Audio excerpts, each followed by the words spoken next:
ఈ రామాయణం ఓకే, మహాభారతం ఇంత గొప్పది కదా, ఇందులో ఏది గొప్పది? ధర్మం, అర్థం, కామం, మోక్షం. వీటిలో ఏది గొప్పది అని అడిగితే దానికి జనమేజయుడు అనే మహానుభావుడు చెప్పిన సమాధానం ఏంటో తెలుసా? అన్నిటికన్నా యథా యత్ కథా శ్రవణం హరేహే. భగవంతుడి యొక్క ఆ కళ్యాణ గుణాలు, భగవంతుడి యొక్క కథలు ఉన్నాయే, అవి వింటూ ఉంటే అంతకన్నా ఇదే మనకి పురుషార్థం. ప్రతి మనిషి కూడా మనిషి పుట్టుక దేనికి అంటే ధర్మ, అర్థ, కామ, మోక్ష. వీటిని ఏమంటారు? మీరు ఎప్పుడైనా ఆలయానికి వెళ్ళినప్పుడు మన గోత్రనామాలతో పూజ చేసిన తర్వాత క్షేమ, స్థైర్య, ధైర్య, వీర్య, విజయ, అభయ, ఆయురారోగ్య, ఐశ్వర్యాభివృద్ధ్యర్థం ధర్మ, అర్థ, కామ, మోక్ష చతుర్విధ ఫల పురుషార్థ సిద్ధ్యర్థం అని మనకి అక్కడ అర్చక స్వామి మన పేరు మీద స్వామికి అర్చన చేస్తూ ఉంటారు. మనం పొందవలసింది ఈ 4: ధర్మ, అర్థ, కామ, మోక్ష. వీటన్నిటికన్నా గొప్పది ఏది అంటే ఇగో చెప్పారుగా, ఏమిటది? వినడం. మనకు వినడం అంటే చాలా ఇష్టం అనుకోండి, మిగతావి బాగా వింటాం. ఓ సినిమా కబుర్లు వినాలంటే ఎంత ఇష్టమో, రాజకీయ నాయకుల విషయాలు వినాలంటే ఎంత ఇష్టమో, లేదా ఒక క్రికెట్ ఆడుకునే వాడికి క్రికెట్ గురించి వినాలంటే వాడికి చాలా ఇష్టం. కానీ దేని గురించి వినాలి? మన అమ్మ గోదాదేవి కూడా తిరుప్పావైలో వైయత్తు వాల్వీర్గాళ్ నామం నంపావైక్ సెయ్యం కిరిసైగల్ కేలీరో, వినండి అంటుంది. ఎవరి గురించి వినాలి? భగవంతుడి గురించి వినాలి. భగవంతుడి యొక్క కళ్యాణ గుణాల గురించి చక్కగా వినాలి. యత్ కథా శ్రవణం హరేహే. భగవంతుడి గురించి వింటే చాలండి. ఏమవుతుంది?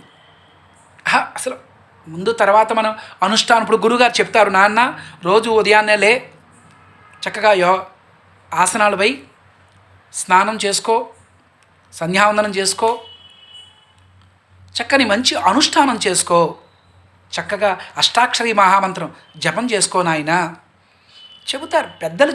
పెద్దలు చెబుతూ ఉంటారు. నువ్వు తర్వాత ఆచరిస్తావా, ఆచరించవా? ఆచరించాలి, సరే, ఆ సెకండరీ. ఆచరిస్తావా, ఆచరించవా తర్వాత సంగతి. ముందు జస్ట్ లిజన్, వినండి. మన అమ్మ గోదాదేవి కూడా కేలీరో కేలీరో కేలీరో అంటుంది. ముందు విందాం. అసలు పెద్దలు చెప్పే మంచి మాటలకి వినడానికి మనకు అస్సలు టైం ఉండదు. అందుకే ఈవేళ యూట్యూబుల్లో ఏంటి, లేకపోతే టీవీల్లో ఏంటి, ఎందరో పెద్దలు మహానుభావులు ఎన్నెన్నో మంచి మంచి విషయాలు చెప్తూ ఉంటారు.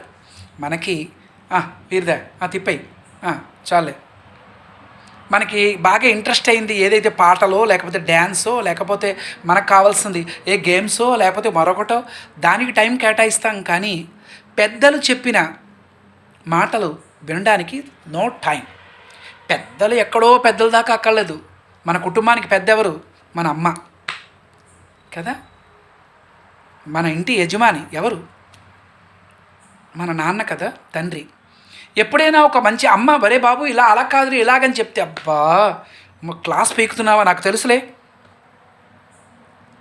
చెప్పే మాటని వినడానికి కూడా మనకి టైం ఉండదు.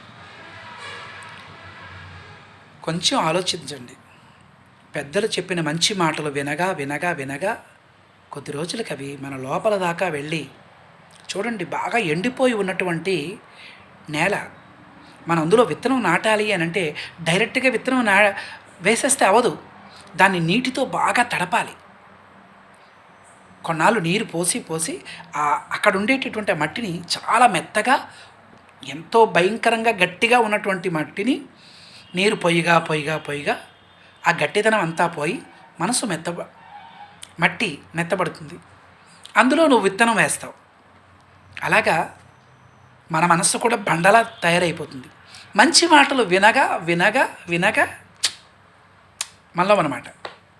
కాబట్టి ఇప్పుడు ఏదో అప్పుడప్పుడు ఆచార్యులు కూడా, మన స్వామివారు కూడా చెప్తూ ఉంటారు, మాకేదో వచ్చు మీకేదో రాదని కాదు సుమా, పరస్పరం భావయంతః అన్నట్టుగా మనం భగవంతుడి గురించి 4 మంచి మాటలు చెప్పుకుంటే చెప్పేవాళ్ళకి ఆనందం, వినేవాళ్ళకి ఆనందం, అంతకు మించి భగవంతుడికి ఆనందం.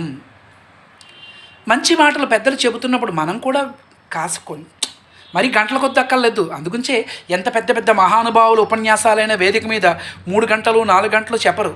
కొంతవేళ అలా చెప్పినట్లయితే ఎక్కడ వాళ్ళు అక్కడ పడుకుంటారు. కొంతమంది అట్నుంచి అటే వెళ్ళొస్తామండి అని కూడా చెప్పరు.